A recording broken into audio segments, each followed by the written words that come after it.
Saya ingin ke Prof. Ibnu menjawab pertanyaan yang menggantung tadi, Prof, mengenai Susi ataupun asisten rumah tangga dari Verdi Sambo ini kan dianggap kaum yang belum berpendidikan atau kurang berpendidikan. Apakah ini kira-kira bisa menjadi penilaian dari hakim atau justru sebaliknya? Jangan-jangan kalau nggak berpendidikan atau kurang berpendidikan, malah itu orangnya bisa lebih polos, bisa menyampaikan lebih apa adanya. Iya, begini Mbak Tisa, ini kalau saya melihat di dalam pengungkapan di dalam suatu pembuktian ini berbasis pada teori insakling in witsakling. Jadi mencoba pertanyaannya kelihatannya penuntut umum dan majelis hakim melihat bagaimana atmosfer situasi keadaan rumah yang terjadi. Kan itu loh. Karena pertanyaan yang pertama apa yang terjadi kalau kita lihat dalam suatu teori. Yang terjadi adalah pembunuhan. Nah, dalam pembunuhan itu siapa saja yang hadir. Nah, disitulah ada saksi-saksi yang kemarin dilihat, apakah kesaksian itu mempunyai nilai atau tidak. Kan itu. Dengan demikian, saksi-saksi yang dihadirkan ini kelihatannya juga agak melenceng juga.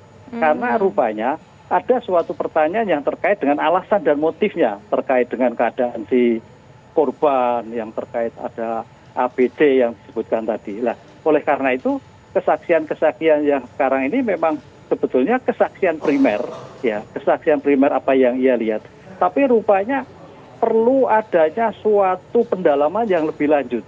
Tadi Mbak Tisa katakan bahwa pendidikan dan sebagainya memang tidak mudah mengungkap suatu perkara ini.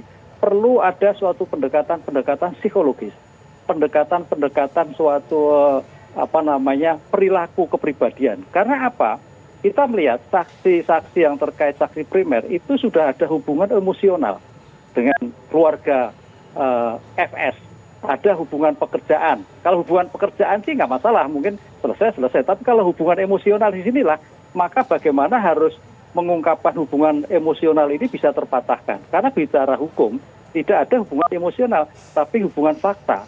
Sehingga kalau sampai saksi-saksi tadi tidak bisa memberikan suatu ungkapan yang karena kemampuannya, ya coba harus dicarikan dengan bukti yang lain, gitu loh.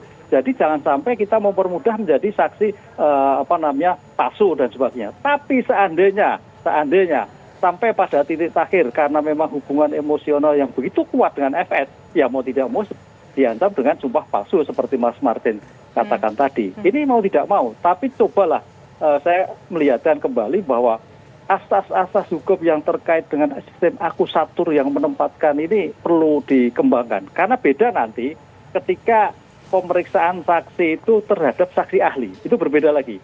Atau saksi yang berpendidikan. Nah, ini berbeda. Makanya bagaimana kita masuk dalam ruang lingkup pemikiran saksi di dalam teori interogasi itu juga memerlukan suatu waktu tersendiri. Hingga waktu yang sempit ini kelihatannya butuh waktu lagi, besok atau kapan lagi saksi-saksi yang menjadikan ada berlainan dipanggil kembali. Karena tadi Mbak Tisa katakan, mungkin karena kemampuannya, karena takut, karena riko, sehingga tidak bisa menyampaikan seperti saksi-saksi yang lain. Begitu Mbak, menurut saya. Mbak. Baik, kita ke Bang Martin. Bang Martin, dari Susi dan juga Kuat Ma'ruf ini, tadi Bang Irwan mengatakan dari kliennya aja membantah pernyataan dari Susi. Mungkin tidak ada kebenaran-kebenaran faktual yang muncul dari saksi ART Susi ini. Atau jangan-jangan semuanya bertolak belakang menurut Bang Martin?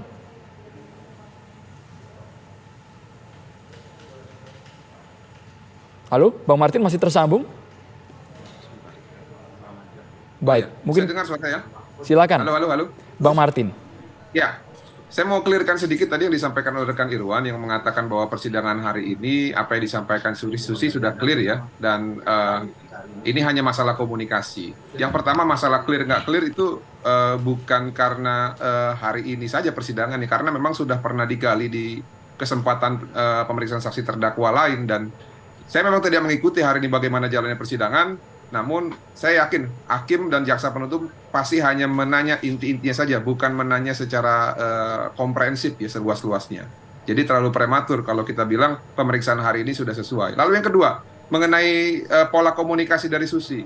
Ya, tadi saya setuju sama Mbak Tisa bahwa kalau memang si Susi ataupun Kuat ini pendidikannya rendah, harusnya orang yang berpendidikan rendah itu ngomongnya justru lebih plong, ya, karena dia masih lugu. Nah, namun kalau kita menggali kebenaran materi yang disampaikan oleh rekan tadi, hanya masalah komunikasi, saya pikir enggak. Karena sedikitnya ada 6 poin ya jawaban dari Susi itu yang terindikasi berbohong ya, dan akhirnya diralat. Yang pertama, Susi mengatakan anak keempat FS itu katanya anak kandung, faktanya anak adopsi. Itu akhirnya dicabut lagi keterangan si Susi karena dia mendengar keterangan dari Adzan Romer yang pernah kita gaung-gaungkan juga pada kesempatan sebelumnya. Lalu bopong di tanggal 4 Juli. Di BAP Susi mengatakan bahwa Joshua memaksa membopong dan katanya dilihat oleh Kuat. Ketika diperiksa, dia ralat lagi. Dia bilang enggak. Lalu yang ketiga, katanya Richard Eliezer mengatakan kepada Joshua pada saat membopong itu, janganlah bang. Ternyata Richard Eliezer bilang nggak pernah ngomong seperti itu. Itu kan juga terindikasi bohong. Lalu yang keempat, Susi mengatakan bahwa dia mendengar teriakan Putri dan juga Kuat di BAP. Nah, faktanya juga nggak ada. Lalu yang berikutnya, rumah Duren 3 katanya sebagai rumah isoman, akhirnya ditarik juga. Karena isoman di Jalan Bangka, itu ditegaskan oleh kesaksian Eliezer dan juga Daden. Lalu Verdi Sambo sering tinggal serumah, itu juga dibantah. Berarti kan ini berbohong lagi.